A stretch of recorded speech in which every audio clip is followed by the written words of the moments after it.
Hello friends, this is sir Gupta and welcome back to the Parcham. आज हम chapter 23 parliamentary committees, chapter 24 parliamentary forum, chapter 25 parliamentary groups पे based MCQs को discuss करेंगे। And one more thing, मैं quite frankly कह रहा हूँ कि जो चैप्टर 23 पार्लियामेंट्री कमिटीज है वही सबसे इंपॉर्टेंट चैप्टर है इन तीनों में से। एंड चैप्टर 24 एंड चैप्टर 25 की जहां तक बात है, जितना मैंने पढ़ा है, कभी भी पार्लियामेंट्री फोरम या पार्लियामेंट्री ग्रुप से डायरेक्ट वे में क्वेश्चन यूपीएससी ने नहीं पूछा है। सो हमें ज्यादा फोकस करने की जरूरत नहीं है, लेकिन ऊपर ऊपर का हमें थोड़ा बहुत पता होना चाहिए। लेकिन पार्लियामेंट्री कमिटीज के बारे में हमें इन डेप्थ नॉलेज होनी चाहिए, क्योंकि यूपीएससी ने कई सारे क्वेश्चंस पार्लियामेंट्री कमिटी से पूछा है, and in particular financial committees से। सो स्टार्ट करते हैं हम अपना आज का सेशन। सबसे पहले देखते हैं अपना previous day question. So question था, the authorization for the withdrawal of funds from the consolidated fund of India must come from, यानी कि जो भारत की संचित निधि होती है उसमें हमें किसी तरह का विड्रॉवल करना है, किसी तरह का फंड निकालना है, तो हमें किसकी परमिशन लेनी पड़ेगी? प्रेसिडेंट की, पार्लियामेंट की, प्राइम मिनिस्टर की, या फाइनेंस मिनिस्टर की? सो इसका सही आंसर है पार्लियामेंट की। ठीक है, और ये हमारी नई पार्लियामेंट है। और कंसोलिडेटेड फंड किस आर्टिकल में डील की गई है, किस आर्टिकल में बात हुई है इसकी? आर्टिकल 266 में। सो ये दोनों चीजें आपको पता होनी चाहिए। अब बढ़ते हैं हम अपने आज के क्वेश्चंस के साथ। एंड पहला क्वेश्चन है, which of the following is not a financial committee? इन चारों में से क्या एक फाइनेंशियल कमिटी नहीं है? Option A public accounts committee, option B estimates committee, option C house committee, option D committee on public undertaking. तो इसका सही आंसर है option C house committee. House committee जो है वो एक तरह की हाउस कीपिंग कमिटी है, जिसे सर्विस कमिटी भी कहा जाता है। एंड जहां तक बात है पीएसी की, यानी public account committee, estimate committee, committee on public undertaking, so नाम से ही समझ आ रहा है कि ये फाइनेंशियल कमिटी है। सो यहाँ तो आप थोड़ा बहुत लॉजिक भी लगा सकते हो। Second question, consider the following statements about public account committee. Public account committee जो एक तरह की फाइनेंशियल कमिटी है, उसकी रिगार्ड में दो स्टेटमेंट है। पहला, it consist of members of Lok Sabha only, यानी कि इस कमिटी में केवल और केवल लोकसभा के लोग होते हैं। सेकंड, मिनिस्टर जो है इस कमिटी के मेंबर नहीं बन सकते। अब कौन सा स्टेटमेंट यहाँ सही है? Option A one only, option B two only, option C both one and two, option D neither one not. So इसका सही आंसर है ऑप्शन बी टू ओनली। पहला स्टेटमेंट हमारा जो है वो गलत है, क्योंकि जो पब्लिक अकाउंट्स कमेटी होती है उसमें केवल और केवल लोकसभा के मेंबर नहीं होते, उसमें 15 लोकसभा के मेंबर होते हैं और 7 राज्यसभा के। सो इसका मतलब है कि पब्लिक अकाउंट कमेटी एक तरह की ज्वाइंट कमेटी है। ठीक है, और सेकंड स्टेटमेंट हमारा सही है, क्योंकि पब्लिक अकाउंट कमेटी में मिनिस्टर कभी भी मेंबर नहीं हो सकते। इनफैक्ट नोट करने वाली बात यह है कि किसी भी फाइनेंशियल कमेटी में मिनिस्टर मेंबर नहीं बन सकते, be it public account committee, be it estimate committee, be it committee on public undertaking. अगर कोई कमेटी फाइनेंशियल कमेटी है तो उस कमेटी का मेंबर मिनिस्टर कभी भी नहीं बन सकता। ये चीज हमेशा आपको पता होनी चाहिए। बढ़ते हैं अपने थर्ड क्वेश्चन की ओर। Third question, in what ways does the Indian parliament exercise control over the administration? तो जो भारतीय संसद है वो हमारी किस प्रकार प्रशासन पर अंतर रखती है, नियंत्रण रखती है? 2001 में पूछा जा चुका क्वेश्चन है। Option A through parliamentary committees, option B consultative committees, option C by making the administration send periodic report, option B by compelling the executive to issue writs. So इसमें से कौन सा ऑप्शन सही है? सही ऑप्शन है parliamentary committees, क्योंकि जो पार्लियामेंट है वो एडमिनिस्ट्रेशन के ऊपर कंट्रोल कहां से रखती है? पार्लियामेंट्री कमिटीज के थ्रू। जहां तक बात है कंसल्टेटिव कमिटीज की, तो कंसल्टेटिव कमिटी तो खुद गवर्नमेंट की होती है, वो तो पार्लियामेंट्री कमिटी होती नहीं है। उसमें जो मेंबरशिप भी जो होता है वो वॉलेंटरी होता है ना, कंपल्सन नहीं होती उसमें। So option A through parliamentary committees हमारा सही आंसर है। एंड पार्लियामेंट्री कमिटीज होती क्या है? Parliamentary committees, I would say, they are the organizational devices which reduces the workload of parliament and facilitates in-depth examination of policy and bills. So parliament जो होता है उसको कई सारे काम होते हैं। अब ये तो पॉसिबल नहीं है कि जितने भी मेंबर्स है 550 लोकसभा के, 250 राज्यसभा के, डेली मिले, डेली हर एक चीज पे डिस्कस करे, डेली डिसीजंस लिए, ये पॉसिबल नहीं है। इसलिए पार्लियामेंट्री कमिटीज बनाई गई हैं और ये जो वर्कलोड है पार्लियामेंट का उसको कम कर देती हैं। सेम अगर चीज देखिए तो कॉन्स्टिट्यूंट असेंबली ने भी बहुत सारी कमिटीज बनाई थी अपने वर्कलोड को कम करने के लिए, जैसे drafting committee, union committee, powers committee, steering committee. So ऐसा ही कुछ हमारा पार्लियामेंट भी कर रहा है ना। अब ये जो पार्लियामेंट्री कमेटी है वो होती क्या है, पार्लियामेंट्री कमेटी होती क्या है वो हमने डिसाइड कर लिया, बट किन कमिटीज को पार्लियामेंट्री कमेटी कहेंगे ये कैसे पता चलेगा। पहली चीज, उस कमेटी के जो मेंबर्स हैं वो या तो अपॉइंटेड हो, या तो इलेक्टेड हो, या तो नॉमिनेटेड हो बाय द स्पीकर और चेयरमैन। दूसरा, that committee should work under the direction of the speaker और चेयरमैन। अगर लोकसभा की तरफ से कोई कमेटी है तो स्पीकर के डायरेक्शन में काम करना पड़ेगा, अगर राज्यसभा की तरफ से कमेटी है तो चेयरमैन के डायरेक्शन में। Third, it presents it report to the house और टू द स्पीकर और चेयरमैन। सो वो जो भी कमेटी है उससे अपना रिपोर्ट जो है स्पीकर या चेयरमैन को प्रेजेंट करना पड़ेगा। Fourth, it has a secretariat provided by the Lok Sabha और राज्यसभा। सो उसको जो सेक्रेटेरियल असिस्टेंस है वो भी कहां से मिलेगा, लोकसभा एंड राज्यसभा से। सो अगर कोई कमेटी इन चारों कंडीशन को फुलफिल करती है तो उस कमेटी को हम कहेंगे पार्लियामेंट्री कमेटी, यानी कि संसदीय कमेटी। फिफ्थ, अब बढ़ते हैं अपनी फोर्थ क्वेश्चन की ओर। Choose the correct pair, match the following type वाला क्वेश्चन है। एक साइड में हमारे पास है committees on public undertaking, estimates committee, public accounts committee. दूसरी साइड में हमारे पास है government of India act 1919, Krishna Menon committee, John Mathai. अब इसका सही आंसर क्या है वो आपको बताना है एंड 10 सेकेंड दे रहे हैं हम। इस टाइम फ्रेम में आप सही आंसर को डिसाइड करिए, फाइंड करिए।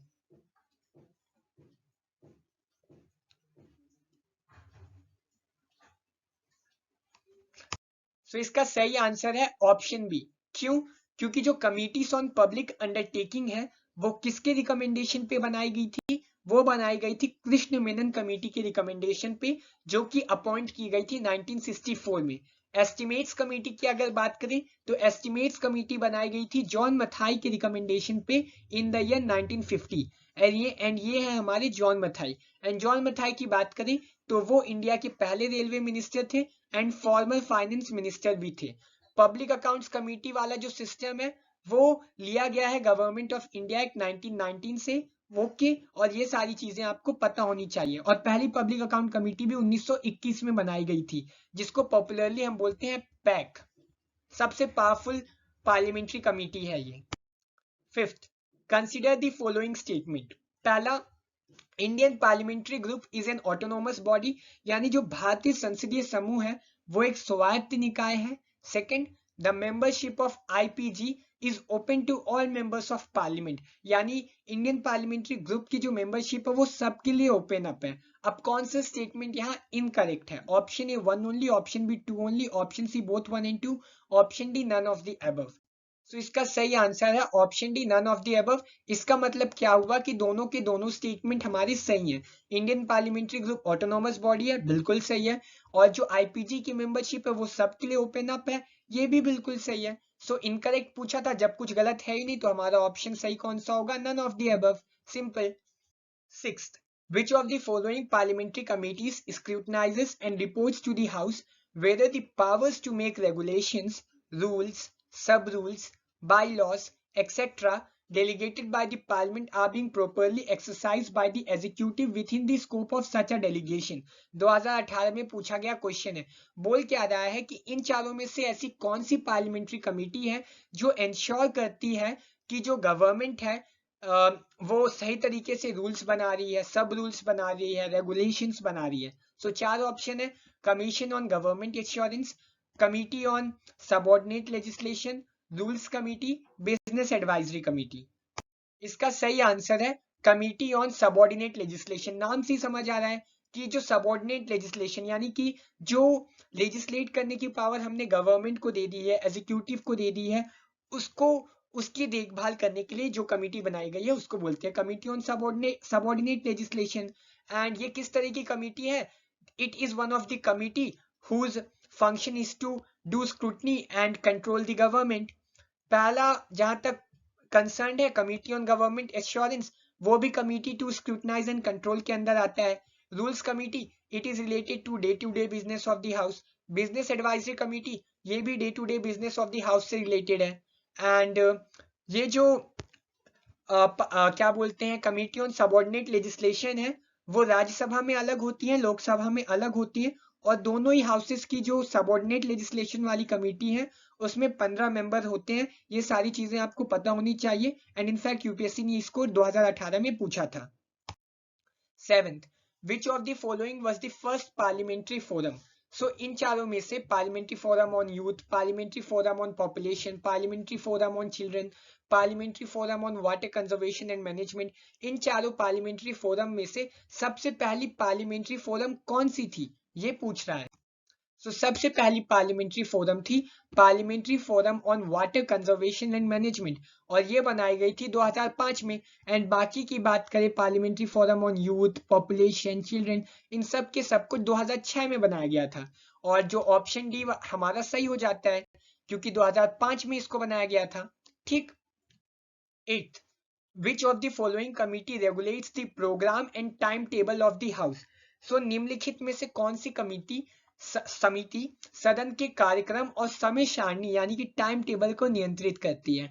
Option A general purpose committee, option B house committee, option C advisory committee, option D committee on government assurance. ये आपको बताना है। इसका सही आंसर क्या है? इसका सही आंसर है option C business advisory committee. नाम से आपको समझ आना चाहिए, ऐसी कमेटी जो हाउस के बिजनेस को देखे, जो हाउस के प्रोग्राम्स को देखे, जो हाउस के टाइम टेबल को बनाए, उसे बोलते हैं बिजनेस एडवाइजरी कमेटी। अब जो लोकसभा की बिजनेस एडवाइजरी कमेटी होती है उसमें 15 मेंबर होते हैं, और इस कमेटी का चेयरमैन कौन होता है? स्पीकर। और राज्यसभा की बिजनेस एडवाइजरी कमेटी में 11 मेंबर होते हैं, और इस कमेटी का चेयरमैन कौन होता है? राज्यसभा के ही चेयरमैन यानी वाइस प्रेसिडेंट इस कमेटी के चेयरमैन होते हैं। 9th, consider the following statement. पहला, the president of the speaker of Lok Sabha is the ex officio president of all the forums, यानी जितने भी forums हैं उन सभी के ex officio president हमारे स्पीकर होते हैं लोकसभा के। Second, at present there are 8 parliamentary forum. So as of now 8 parliamentary forums हैं, 8 संसदीय मंच हैं। अब कौन सा स्टेटमेंट यहाँ सही है?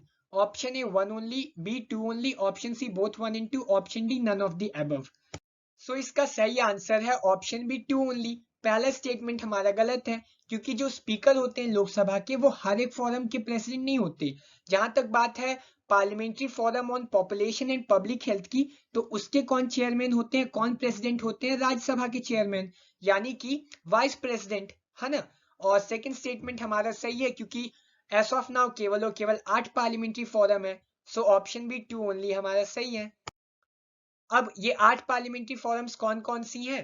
Parliamentary forum on water conservation and management, parliamentary forum on youth, parliamentary forum on children, parliamentary forum on population and public health, parliamentary forum on global warming and climate change, parliamentary forum on disaster management, parliamentary forum on artisans and crafts people, parliamentary forum on millennium development goals. ये 8 parliamentary forum है हमारे देश में, और ये चीजें आपको पता होनी चाहिए। अब बढ़ते हैं अपने 10th क्वेश्चन की ओर। Which among the following is the largest committee of the parliament? ये 2014 में क्वेश्चन पूछा जा चुका है। Option A committee on public account, option B committee on estimate, option C committee on public undertaking, option D committee on petitions. इसका सही answer क्या है? इसका सही आंसर है option B committee on estimates. जो एस्टिमेट्स कमेटी होती है उसमें कितने मेंबर होते हैं? 30 मेंबर। हमारा सही आंसर क्या है? Option B. Public accounts committee में केवल 22 मेंबर होते हैं, 15 लोकसभा के, 7 राज्यसभा के। पब्लिक अंडरटेकिंग कमेटी में 22 मेंबर होते हैं, और कमिटीज ऑन पिटीशंस में कितने मेंबर होते हैं? 25। हमारा सही ऑप्शन क्या है? Option B committee on estimates. हमें नंबर भी थोड़े बहुत पता होने चाहिए क्योंकि यूपीएससी ऐसे क्वेश्चंस पूछ रहा है, वो हमें साफ साफ दिख रहा है, और वैसे भी ये क्वेश्चन 2014 का ही क्वेश्चन है। 11th question, Lok Sabha speaker is the chairman of. जो लोकसभा अध्यक्ष होते हैं वो और किस चीज के चेयरमैन होते हैं? रूल्स कमेटी के, एथिक्स कमेटी के, बिजनेस एडवाइजरी कमेटी के, जनरल पर्पस कमेटी के। 4 चीजें हैं। Option A 1 only, option B 1 and 2 only, option C 1, 3 and 4, option D all of the above. So आपको सही आंसर बताना है। सो इसका सही आंसर है option C 1, 3 and 4 only.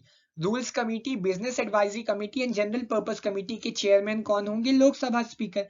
And जहां तक बात है एथिक्स कमेटी की, तो उसका चेयरमैन तो इलेक्ट किया जाएगा या फिर लोकसभा स्पीकर अपॉइंट करेगा। हाँ। 12th question, choose the correct pair. So एक साइड में हमारे पास है एस्टिमेट्स कमेटी, दूसरी साइड में हमारे पास एक साइड में हमारे पास estimates committee, committee on privileges, library committee, rules committee है। दूसरी साइड में हमारे पास है committees related to day business, house keeping committee, financial committee, committees to inquire. So इसका सही आंसर क्या है वो आपको बताना है। 10 सेकेंड आपको दे रहा हूं, आप सही आंसर डिसाइड कर लीजिए।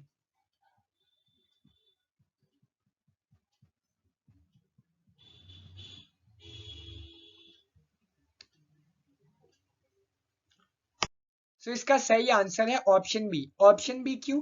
क्योंकि एस्टिमेट्स कमेटी की जहां तक बात है वो एक क्या है, वो एक तरह की फाइनेंशियल कमेटी है। 1 का सी। कमेटी ऑन प्रिविलेजेस क्या है? वो एक तरह की कमेटी टू इंक्वायर है, तो 2 का डी। लाइब्रेरी कमेटी क्या है? वो एक तरह की हाउस कीपिंग कमेटी है, तो 3 का बी। और रूल्स कमेटी क्या है? हमने पहले भी डिस्कस किया, rules committee is a committee related to day business of the house, 4 का ए। फाइनली ऑप्शन बी हमारा सही आंसर है, इसमें तो अब कोई डाउट नहीं है। 13th question, CAG acts as a guide, friend and philosopher of which parliamentary committee. यानी कि जो कैग होता है, कंट्रोलर एंड ऑडिटर जनरल होता है, वो किस संसदीय समिति का मार्गदर्शक, मित्र और दार्शनिक कार्य के रूप में काम करता है? Option A committee on government insurance, public account committee, committee on public undertaking, committee on estimates committee. इसका सही आंसर है option B, public account committee. ठीक है। और पब्लिक अकाउंट कमेटी को क्या कहा जाता है? It is said to be watchdog of the power of purse of Lok Sabha. And ये पब्लिक एक्सपेंडिचर को एग्जामिन करती है एंड इससे प्रोवाइड होता है expert assistance of the CAG, यानी कि कंट्रोलर एंड ऑडिटर जनरल का। 14th, consider the following statement.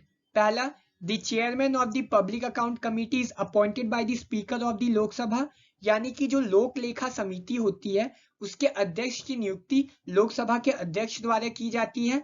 2007 में इसे पूछा गया है। दूसरा, the public accounts committee comprises members of Lok Sabha, Rajya Sabha and few eminent person of industry and trade, यानी कि लोकसभा के मेंबर होते हैं, राज्यसभा के मेंबर होते हैं और साथ ही साथ इसमें कुछ प्रतिष्ठित व्यक्ति भी शामिल होते हैं उद्योग और व्यापार जगत के। कौन सा स्टेटमेंट यहाँ सही है? Option A 1 only, option B 2, option C both 1 and 2, option D none of the above. इसका सही आंसर है ऑप्शन ए 1 ओनली। पहला गलत है, पहला तो सही है क्योंकि पब्लिक अकाउंट कमेटी का जो चेयरमैन होगा उसको स्पीकर ही अपॉइंट करेगा, बट दूसरा गलत है क्योंकि पब्लिक अकाउंट कमेटी में केवल और केवल लोकसभा और राज्यसभा के मेंबर होते हैं। स्ट्रेंथ कितनी होती है? 22। 15 लोकसभा के 7 राज्यसभा के, 22 खत्म। ये इमिनेंट पर्सन वाला कॉन्सेप्ट तो है ही नहीं, तो ये तो पूरी तरीके से गलत हो गया। दूसरा स्टेटमेंट हमारा गलत है। 15th, which of the following is not a parliamentary committee? Public account committee, ethics committee, consultative committee, committee on privileges। Quite easy question है, इसका आंसर हमने इनडायरेक्ट वे में डिस्कस कर लिया है एंड अगर आपसे आंसर बनता है so do comment it. And इस तरीके से खत्म होता है हमारा आज का सेशन। आउट ऑफ 15 आपसे कितने बने वो आप हमें कमेंट करके जरूर बताइए। मिलते हैं नेक्स्ट क्लास में एंड नेक्स्ट क्लास में हम चैप्टर 26 सुप्रीम कोर्ट पे बेस्ड एमसीक्यूज को डिस्कस करेंगे। Do prepare supreme court and till then bye bye and thank you.